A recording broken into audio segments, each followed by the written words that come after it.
Hello students. Last time हमने discuss किया था electric field intensity due to uniformly charge infinitely sheet of charge. तो आज बात कर रहे हैं इसकी एप्लीकेशन की। तो हमारे पास दो थिन शीट है, they have a single layer, thin sheet है, इनफाइनाइट शीट्स है, और एक प्लस पॉजिटिव चार्ज डेंसिटी और एक उतनी ही नेगेटिव चार्ज डेंसिटी। अब ये दोनों शीट हैं, इनसे पॉजिटिव शीट के लेफ्ट में, दोनों शीट के बीच में, और नेगेटिव के राइट में पी क्यू आर तीन पॉइंट्स हैं। यहाँ पर आपको इलेक्ट्रिक फील्ड इंटेंसिटी फाइंड करनी है। पी पर फाइंड करनी है, क्यू पर फाइंड करनी है, और आर पर। अगर इसी क्वेश्चन को हम देखें तो इस तरह से भी फ्रेम कर सकते हैं, क्योंकि आप शीट ऐसे देखेंगे तो एरिया एक्सपोज हो रहा है इसका, और अगर आप इसको इस तरह से देखना चाहें शीट तो सिर्फ ये नजर आएगी, लाइन नजर आएगी। तो हम ऐसे भी दे रहे हैं, सेम क्वेश्चन है, दोनों में कोई फर्क नहीं है। तो हाउ टू डील, कैसे करना है, आपको पता ही है कि जहां भी इलेक्ट्रिक फील्ड इंटेंसिटी निकालना है तो इलेक्ट्रिक फील्ड इंटेंसिटी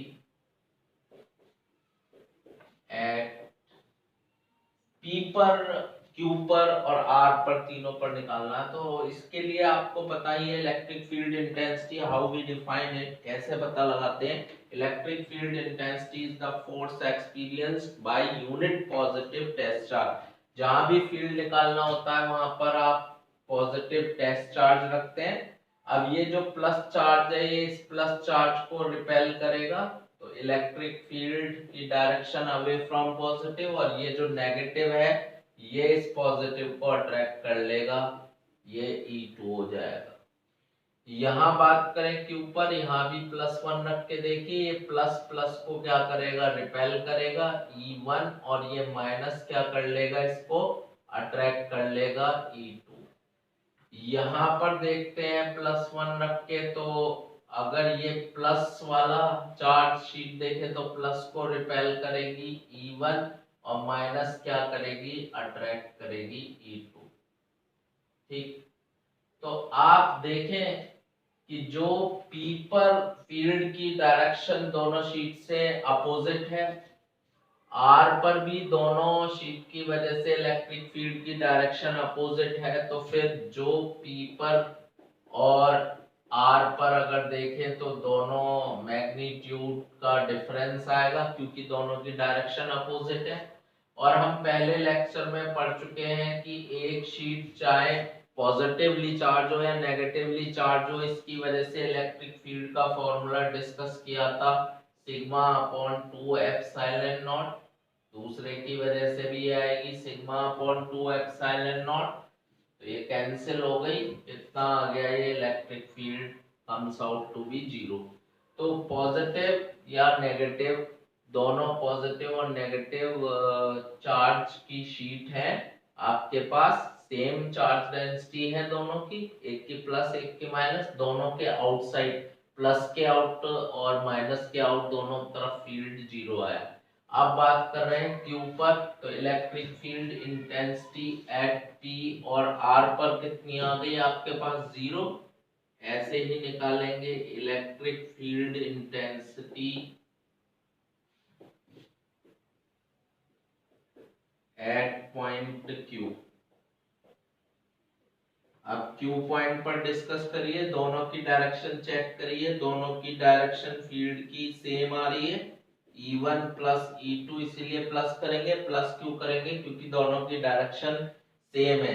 तो E1 कितना आया, sigma upon 2 epsilon not, E2 भी कितना आया, सिग्मा अपॉन 2 एप्सिलॉन नॉट।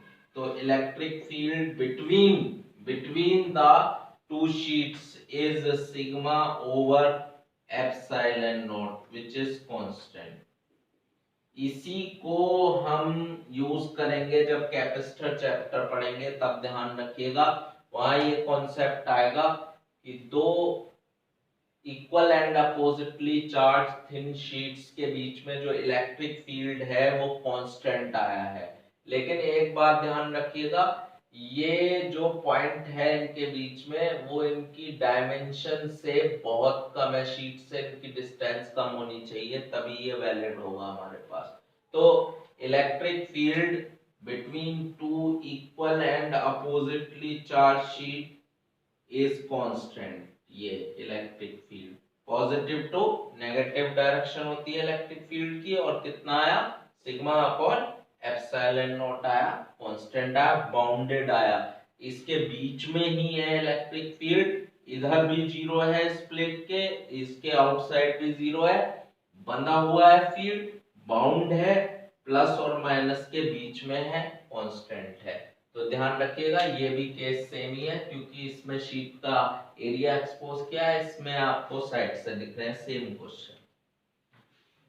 अब इसके बाद थोड़ा सा डिफिकल्ट है, लेकिन कोशिश करेंगे उसको भी समझने की, और वो है electric field due to charge sphere. Electric field due to uniformly charge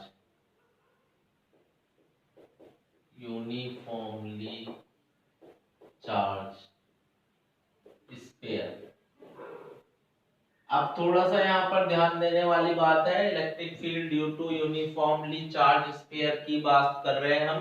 तो ये जो चार्ज स्पेयर है हमारे पास, हमारे सिलेबस में जो है वो शेल के लिए है, तो लेकिन हम डिस्कस कर लेते हैं कि ये हॉलो भी हो सकता है स्पेयर, हॉलो स्पेयर कह देते हैं इसको, या थिन शेल भी कह देते हैं इसको। शेल, शेल का मतलब है अंदर से हॉलो होना, जैसे ये रूम की बात करें तो ये अंदर से हॉलो है। और दूसरा क्या भी हो सकता है, ये सॉलिड स्पेयर भी हो सकता है, ठीक है।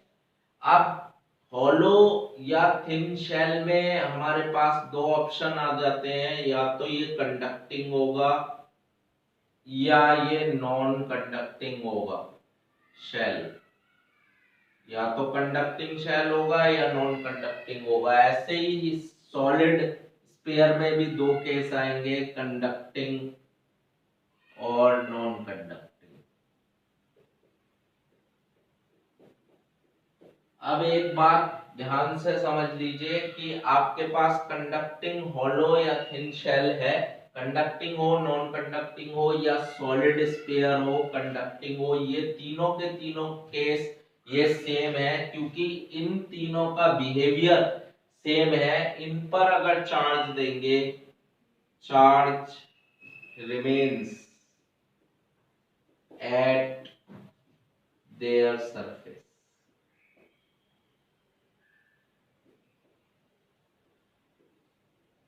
ठीक है। Charge remain at their surface मतलब अगर आप हॉलो स्पेयर की बात करें या थिन शेल की बात करें, चाहे कंडक्टिंग हो नॉन कंडक्टिंग हो, और एक सॉलिड स्पेयर की बात करें जो कि कंडक्टिंग है, तो इन सब का तीनों का बिहेवियर एक जैसा ही है कि अगर आप इन पर चार्ज देंगे तो वो चार्ज इनकी सरफेस पर रहेगा, इनके अंदर नहीं रहेगा। एक को ये एक्सेप्शन है नॉन कंडक्टिंग स्पेयर, क्योंकि इसमें चार्ज कैन रिमेन इनसाइड। तो ये जो सॉलिड स्पेयर है, सॉलिड स्पेयर अगर नॉन कंडक्टिंग है तो इसके अंदर चार्ज रह सकता है, इसके अंदर रहता है चार्ज। बाकी अगर ये कंडक्टिंग सॉलिड स्पेयर है या हॉलो में कोई सा भी केस है, कंडक्टिंग नॉन कंडक्टिंग, तो इसमें यही रहेगा कि जो चार्ज रहेगा वो इनकी सरफेस पर आएगा। तो अब इसी को डिस्कस करने की कोशिश करते हैं कि हमारे पास शेल की बात कर लेते हैं, स्फेरिकल शेल की बात कर लेते हैं। तो electric field intensity due to uniformly charged spherical shell, shell की बात कर रहे हैं। तो शेल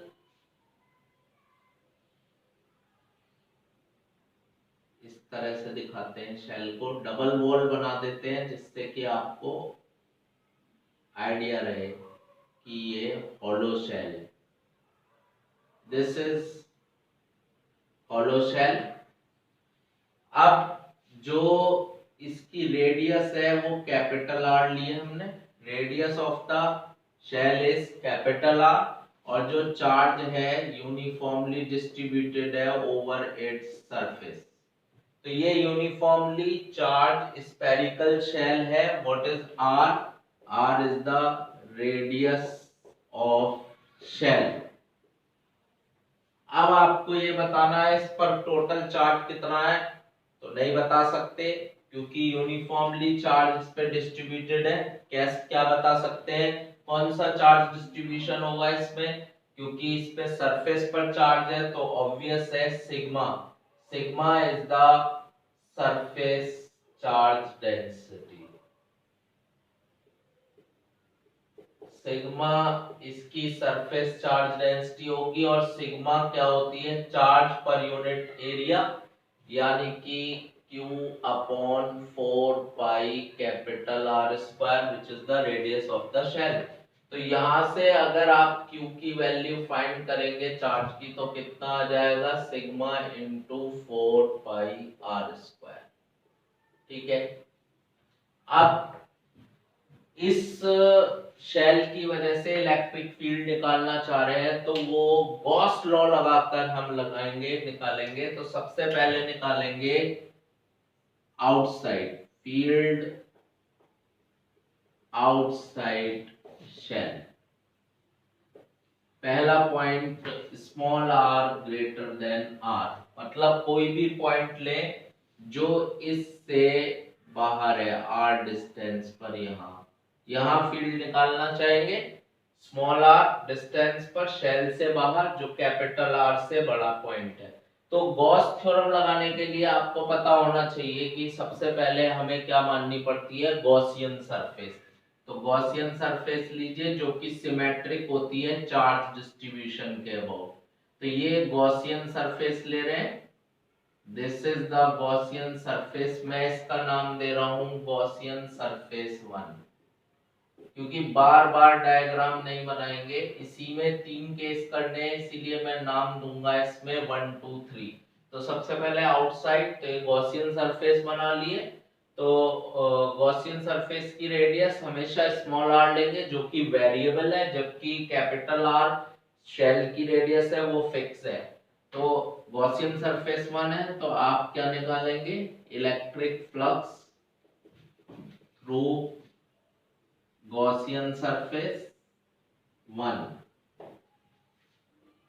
गॉसियन सरफेस 1 से इलेक्ट्रिक फ्लक्स, इसके लिए क्या करेंगे? सबसे पहले स्मॉल एरिया लेंगे डीए, और ये एरिया किधर होता है? ये स्मॉल एरिया लिया, इसका एरिया इज आउटवर्ड डीए। और कैसा चार्ज डिस्ट्रीब्यूशन है? प्लस। तो अगर मैं बनाना चाहूं इससे इलेक्ट्रिक फील्ड लाइंस, तो सबको पता है रेडियली आउटवर्ड्स, रेडियली आउटवर्ड्स। तो ये रेडियस की तरफ ही इलेक्ट्रिक फील्ड भी किधर ही आएगा? Radially outwards. तो electric flux through Gaussian surface सबने पढ़ा है, क्लोज सरफेस से बताने की अब जरूरत नहीं है, E डॉट डीए हो जाएगा। और E आउटवर्ड और डीए भी आउटवर्ड, दोनों के बीच में एंगल दिखाई दे रहा है, एक ही तरफ है, तो इसे ओपन करेंगे तो क्या आएगा? E DA cos 0। cos 0 is 1, और इलेक्ट्रिक फील्ड हर जगह क्या है? कांस्टेंट, बाहर ले लेंगे, क्या बचेगा? DA cos 0 is 1। और ये जो पूरा एरिया है ये क्या है? Complete area of the Gaussian surface, और ये कितना होगा? E into 4 pi small r square. ये फ्लक्स आ गया through this Gaussian surface, complete Gaussian surface. अब आप गॉस लॉ लगा सकते हैं यूजिंग गॉस लॉ। तो अगर गॉस लॉ लगाएंगे तो आपका क्या है Gauss law? Electric flux is equals to, electric flux through close surface is equals to Q charge inside that sphere Gaussian surface upon epsilon naught. तो फ्लक्स की value कितनी आई है आपके पास, लिखेंगे E into 4πr²। Q inside, इसके अंदर कितना चार्ज है, टोटल चार्ज है Q बाई एप्सिलॉन नॉट। तो E इज इक्वल्स टू कितना आ गया, 1/4 pi epsilon naught Q upon r²। This is the electric field intensity due to the spherical shell outside the shell।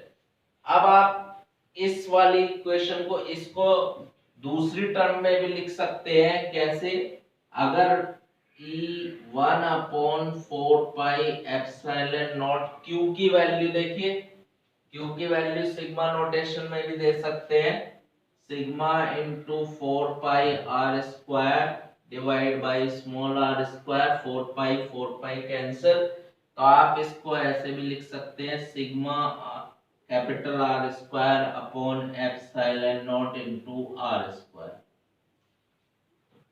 अब बहुत ध्यान से देखने की जरूरत है कि इस रिलेशन से एक बहुत बड़ा कंसेप्ट आपके पास आ जाएगा। कैसे आएगा, अगर आपको ध्यान हो, एक चार्ज से पॉइंट चार्ज अगर होगा तो उससे r डिस्टेंस पर इलेक्ट्रिक फील्ड कितना आता था, E is equals to 1/4 pi epsilon naught Q upon r²। तो ये जो शेल है, इसके बाहर जितने भी पॉइंट होंगे, अगर वहां से हम शेल को देखें, आउटसाइड द पॉइंट से शेल को देखें, तो ऐसा महसूस होगा कि ये सारा का सारा चार्ज कहां पर आ गया, इसके सेंटर पर आ गया। तभी तो ये बिल्कुल मैच करेगा। एक पॉइंट चार्ज से r डिस्टेंस पर फील्ड भी इतना ही आया था, 1/4 pi epsilon Q upon r²। और अगर हम एक शेल के बाहर किसी पॉइंट पर ले तो भी फील्ड इतना ही आ रहा है। तो इसका क्या मतलब हुआ कि फॉर पॉइंट, अब इसको हटा देते हैं, इसको हटा दें, अब दूसरा पॉइंट लिख लेते हैं यहीं पर, इलेक्ट्रिक फील्ड एट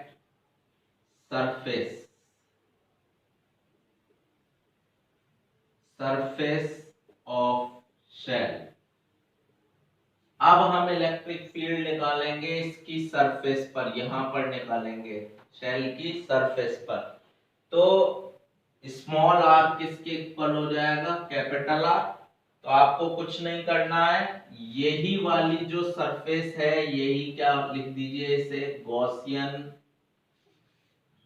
इसको आप लिख सकते हैं गॉसियन सरफेस 2।